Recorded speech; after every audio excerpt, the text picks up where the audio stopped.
My name is Sam. I'm a Hornets fan, and it's been a minute since I've uploaded, but we got some news. Nick Richards, gone. Traded to Phoenix. Here's the tweet. From Shams just a little bit ago as I'm recording this, the Charlotte Hornets are trading 7-foot center Nick Richards and 1 second-round pick to the Phoenix Suns for Josh Okogie and 3 second-round picks, sources tell ESPN. Jake Fisher adds to this madness, and hope you can follow along here, because a lot of Denver here, and Denver has nothing to do with this current trade. The Suns are acquiring Denver's 2025 second-round pick from the Hornets, right? The Suns are sending to Charlotte Denver's 2026 and 2031 seconds, plus the Suns' own 2031 second in this deal. And then Bobby Marks with the financials. So Phoenix is getting Nick Richards. They're saving $20 million. And they're gaining a $3.2 million trade exception. And for Charlotte, they acquire Okogie, $7.75 million owed next year, but it's not guaranteed. None of it is guaranteed. And they also have 3 seconds to play with. He adds, the Hornets have acquired 10 draft picks since last January, 2 firsts, and 8 seconds. Now this, and he also includes that the Hornets have acquired 10 draft picks since last January, 2 firsts, and 8 seconds. Now, the 2 firsts, right, are heavily protected. One is a Dallas Mavericks top 2 protected pick in 2027, I believe. And the other is a Miami Heat lottery protected first-round pick that is 2027, I believe. And then, obviously, the 8 second-rounders that can be bundled up nicely to hopefully acquire a really useful role player down the line. So all that being said, Nick Richards is gone. Josh Okogie coming in along with some second-round draft picks, which feels about right. Now, Nick Richards was a guy who I thought really shot out and really made the most out of his opportunity initially. I think last year he got exposed playing all those starter minutes, but the start of this season, I thought Nick Richards was on pace to have a career year. What he was bringing on the glass as a rim protector, right, in basically makeup duty with Mark Williams still out, right? Nick Richards stepped up in a big way, right? The way the season started for Nick Richards, he was the 3rd best player on the team. Now, that's probably indicative of a larger issue, right? But credit to Nick for coming out ready to go this season. In my opinion, a nice bounce back year after a not so great season last year as a starter. This is early season stuff, right? But the first 5 games of the season, he came out hot, right? 11 points a night, 10 rebounds a night. 2.4 blocks a night. Like they were 2 and 3 at the time. Like nothing crazy going on here, right? From like this team wasn't dominating. He wasn't a key piece to a dominating basketball team, but he was balling, undoubtedly balling. With Nick out for 14 games, right? We saw Diabate step up. Grant Williams plays a small ball 5, but you really missed Nick, right? He was a vital piece to what they had going on with Mark Williams still on the sidelines. And since Nick has come back, hasn't really been the same. Not the same dude from the first 5 games of the year, right? Which kind of like really sunk and killed any high-end trade potential for him. Nick Richards looked like a prime candidate to be traded, especially with Diabate stepping up, right? You have 3 centers. You're probably only going to play 2 a night. You don't need 3 of them. One's on a 2-way. You move on from Nick. You maybe create a spot for Diabate later, like whatever, right? It seemed like Nick Richards was primed to be traded at any point. But the hope, as a Hornets fan, that you want to get the most out of it.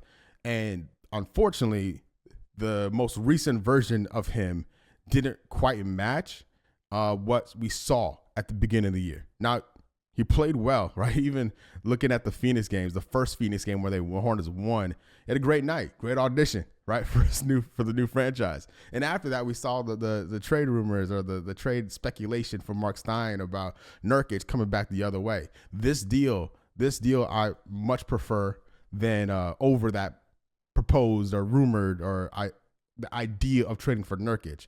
Okogie is a guy who can, if he sticks around, right? The Hornets have been known to trade for a veteran, waive a veteran, and create a roster spot in return for acquiring draft capital. Like that may be the end goal here. The larger picture. I don't want to spend too much time on Okogie because I don't know if he's gonna stick around. But what I do know is the Hornets have stayed on brand. This front office, this ownership group has stayed pretty consistent with the idea of there's an opportunity to gain draft capital, and they're going to do it when they have a chance to do it.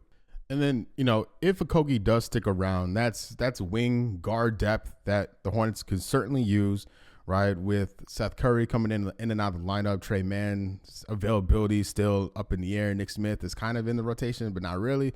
So we'll see how long that lasts. So if he does stick around, and the potential of adding Okogie into this backcourt rotation this year makes a lot of sense, especially for what he could potentially bring on the defensive end and on the glass as a big body in the backcourt. If you're a Suns fan and you stumble across this video, I just want you to know that you're getting a dog, right?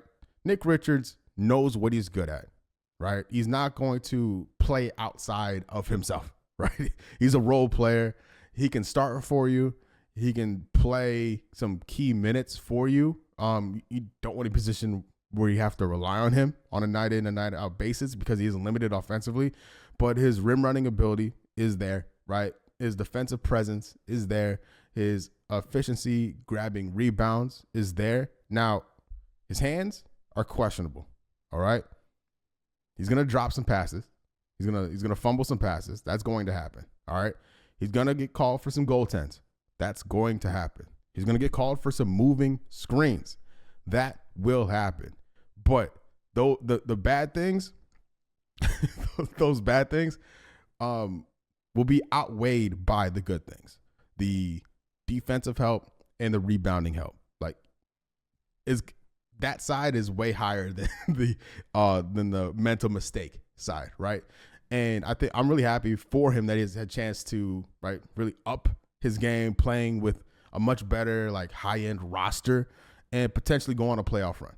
So that's really dope. I'm really happy for Nick because I haven't seen anyone say anything bad about him ever, right? Even they drafted him, they brought him home on draft night. I don't know if the Pelicans actually drafted him. I don't know, but the Hornets selected 2 centers in that draft. This is the LaMelo Ball draft, the 2020 draft, right? You had LaMelo 3rd overall, and then the second round was Vernon Carey out of Duke and Nick Richards. It's oh, hey, they went center in the second round. And Vernon Carey did not last long in Charlotte. He had one good game because the Nets dared him to shoot, and he made some shots to his credit. But he's out the league. Nick Richards not only outlasted a guy who was drafted over him, he got a second contract, a really nice contract, and what turns out to be an underpaid contract, which is good for the Hornets, bad for him. But for Richards, I think he's in line for a really nice payday with more eyes on him, especially in Phoenix. I don't know if he'll get paid in Phoenix per se because, things are tight over there with how much money they're spending on other guys, but it's a very team-friendly contract. So after next season, he's owed $5 million on a non-guaranteed deal. I'll be shocked if the Suns,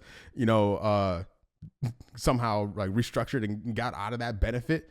But after that, I think Richards is in line to have a really nice payday somewhere between the $8 and $10 million range annually because I think he deserves it. I really do. And I want to give him a lot of credit, man. He's really persevered. I was not a fan of what he brought to the table last season. It's not a secret. He had the worst plus minus in the NBA for any starting center that played as many games as him. He was dead last, and he was a problem. But there was very little going right for the Hornets in general last season. So, I'll maybe just write it off as a fluke, right? And maybe hope that if you're the Suns, you're trading for the guy that started the season, not the guy who kind of, regressed a little bit post-injury. I think that's everything I wanted to hit on. Gaining more draft capital is key because those are pieces, those are levers that you can pull later to acquire more talent. I know the second-round picks, but second-round picks in quantity are legit. So that's a good thing. Okogie is, I don't know if he's going to be sticking around, but if he is, if the Hornets need to create space next season, it's non-guaranteed. So it's a very non-committal player acquisition, right?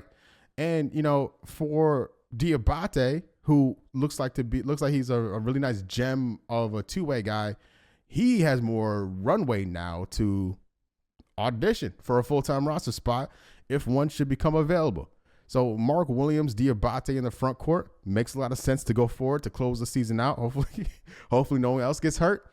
And I feel comfortable with that considering where the goals and aspirations are for this franchise. Overall, I think this is a pretty savvy move by this front office. And nothing that's going to like make you jump out of your chair and celebrate, but I think it's a small step to a larger goal of building a competitive roster next season, not right now, because the season's over. The season's been done. We're looking forward to the future, and deals like this help you get there. So who's next to get traded? Probably Vasa Micic. He's probably number one on the list. You know what I mean? He has a team option next year. He's very movable on basically an expiring contract. I'm not convinced he's an NBA player. So anybody trading for him is going to be truly desperate for some backcourt help or just cap relief, which if the Hornets want to, you know what I mean, gain more draft capital, taking on money is a good way to do it. And using Vasa Micic as a mechanism to do that does make sense. So we'll see. If I had to put money on anybody moving next, it'd be Micic. I don't think they trade Bridges. I don't think they trade Cody Martin or Josh Green. Even Nick Smith Jr. Maybe Nick Smith Jr. gets thrown into a deal. I think very unlikely, but I think Micic, I'd be shocked if Micic isn't traded between now and I think the February 6th deadline, I think is when it is. But who knows? A lot can change. Like, as I'm recording this, I think Bridges just became eligible to be traded today. All right. So who knows? Who the hell knows? Probably not, though. But let me know what you think about the Nick Richards trade in the comments below. Do you think Josh Okogie sticks around or is he bought out and waived? Let me know. Let me know on Twitter at Sam Dracula in the comments. And I'll be back streaming at some point. So stay tuned for that. I'm not sure when. But at some point I'll start streaming again. But if you made it to this point of this video, no, I haven't forgot about streaming. Just other things have been happening. But listen, I appreciate every single one of y'all. Leave a like, make sure you subscribe, and I'll see you next time. Peace.